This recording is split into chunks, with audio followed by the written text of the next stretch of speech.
Here we go. Hi, Megan. Hi, Rhea. Do I have your permission to record this Skype interview? You do. Thank you. Do I also have your consent to upload this interview onto a website? The website will have a password and will be viewable by my grad studies associates and other interviewees. That's fine. Fantastic. So my project is at Northern Arizona University. It's a Master of Arts, Rhetorical Writing, Digital Media major.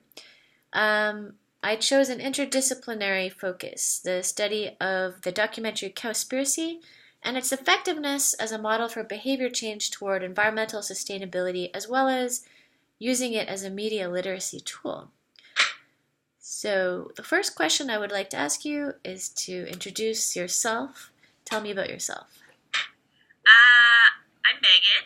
Mhm. I'm an elementary school teacher. Mostly I've been teaching internationally. I started in Korea, worked there for 2 years, and then I've been working in Abu Dhabi for 3 years. And next year I'm heading to Kiev, Russia, or Ukraine, sorry. Mhm. And I am married and I have one child who's a year old. Right. And your husband is also a teacher, right? Yes, he's also a teacher. Yeah. My son is And your big son is right doing now. construction in your living room? Let me get that for you. Okay.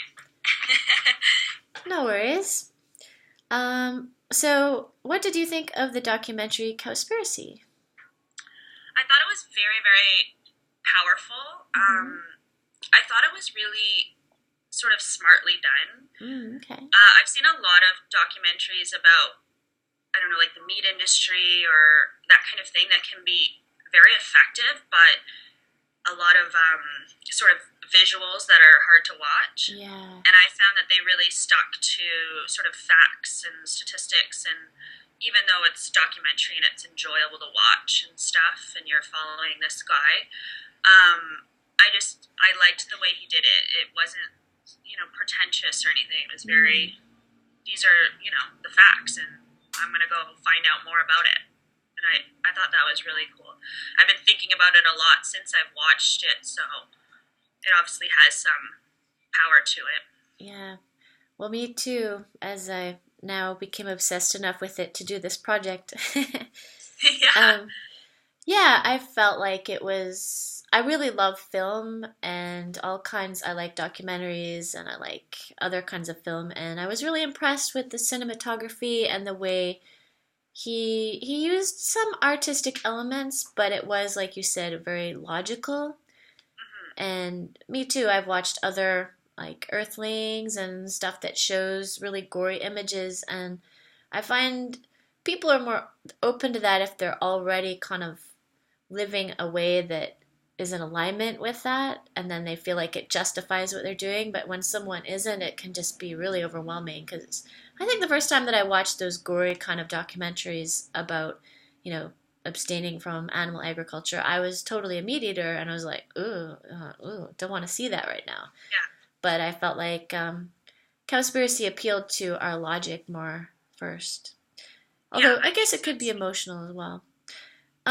Did it influence your attitudes or behaviors after watching? I mean, you just watched it this week, but how do you think it shifted your mindset?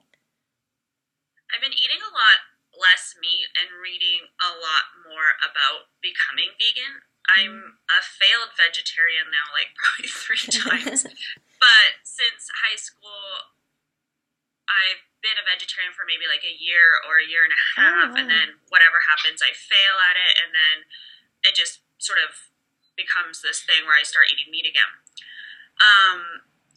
Looking into vegan is, to me, very like, it's like even a bigger sort of thing that I could fail at or something. So I've been looking like and reading articles. So in that way, the movie is making me really think about things and how I want to change, and I just haven't figured out what I can do yet.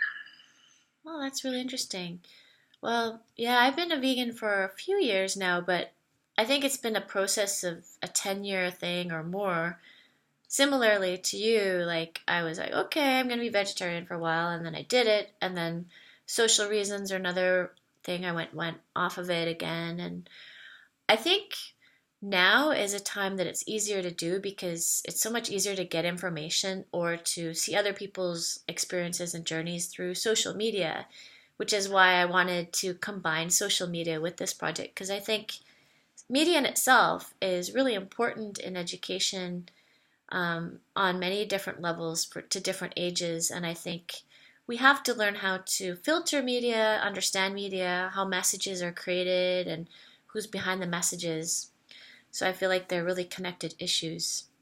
Yeah, Um, I agree. that being said, how can this documentary best be used as an educational tool inside or outside the classroom?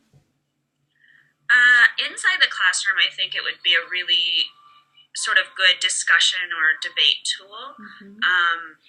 I would recommend it for, either sort of like senior high school or even university level. I think I think that younger students could watch it and understand it. I just at the end of the day, it's still a controversial issue. I do Mm-hmm. think there's a lot of families that, if they were younger students, would backlash sort of against you about it, even Mm-hmm. though, all the facts are there. Yeah. There are still people pushing back against that type of thing.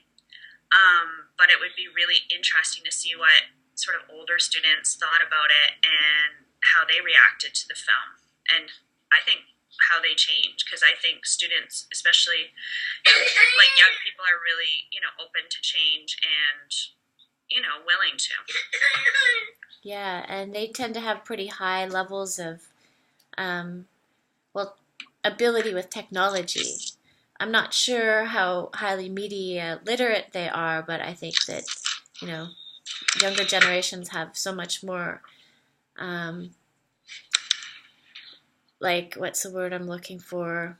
Just ability to use a lot of devices and get information really quickly. So, yeah. Yes. That part for sure. And then it is sort of the scary other side of it is filtering through it, like you say, sort of making sure you're getting information that, is right, like that the facts are there. And Yeah. I think it's something that parents can't really stop their kids from being connected so intensely that they need that kind of guidance and kind of strategy to look at different issues, like not only this issue but other things that would come up through media. So I I think think media so. literacy is sort of a process of teaching kids to make decisions and analyze things critically so they can make decisions that are based on facts and research and not just, smoke and mirrors kind of stuff. Yeah, I think, media literacy is starting younger and younger, I think, Mm-hmm. in schools, in the curriculum. But I do think the parents kind of need their own media literacy to keep up with what's going on in terms of social media and all that goes with that kind of thing. Yeah, they don't want to think that their kids are just being babysat by movies or like they want to know that they're getting the core subjects in conjunction with these new ideas that are coming in. Yeah. Mm-hmm. Have you taught anything like that? I know you teach quite younger kids. Probably the only thing that, I mean, we use a lot of media Mm-hmm. in school, especially now with all, technology is in all the classes, and they're bringing it in younger and younger. However, media literacy, I think we talk about maybe in grade 5 or 6 at some of the schools Mm. I've worked at, and just getting down to some of the issues that can arise at that age level when they're starting to really get into social media and that kind of thing. Yeah. It seems like almost every kid has their own phone, and well, in Korea, as far as I see around, do you find now that you're back in Canada, do you think that kids have as much access to technology there as they do in Asia?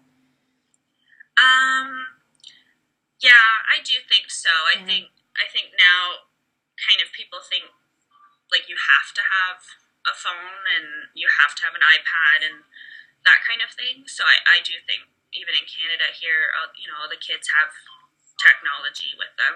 Hmm. How about for your little guy? How are you going to teach him about using computers and stuff like that? Maybe it's too early to say, but I don't know. I'm pretty old school. Like he certainly won't have a cell phone until he can afford one. That's just how I feel about it. And I do believe in sort of I believe in education that's more, especially at young age, tactile and mm, really focused on like fine motors, and I do think that's really important at young age. But because of the world we live in, I think you know by grade 2 and 3, we really got to be introducing technology sort of in a smart way hmm, that makes sense to the curriculum they're learning. But I do think having a computer in a main room, and I don't ever really want him to have it in his own room, mm, not for a really long time. That's just how I feel about it because I do think there's so many dangers. yeah. Well, It this has is to be kind of great. monitored. I don't want to keep you too long because I know that you guys are getting ready for breakfast over there. We are. Yeah. So, is there anything else you'd like to add to the interview before we close up? No, but thank you for including me. I very much enjoyed watching I'm the film. really, really appreciative that you jumped up and volunteered to offer your insight. So, thank you. I'll let you go and I'll talk to you soon. Okay. Thank you. Bye.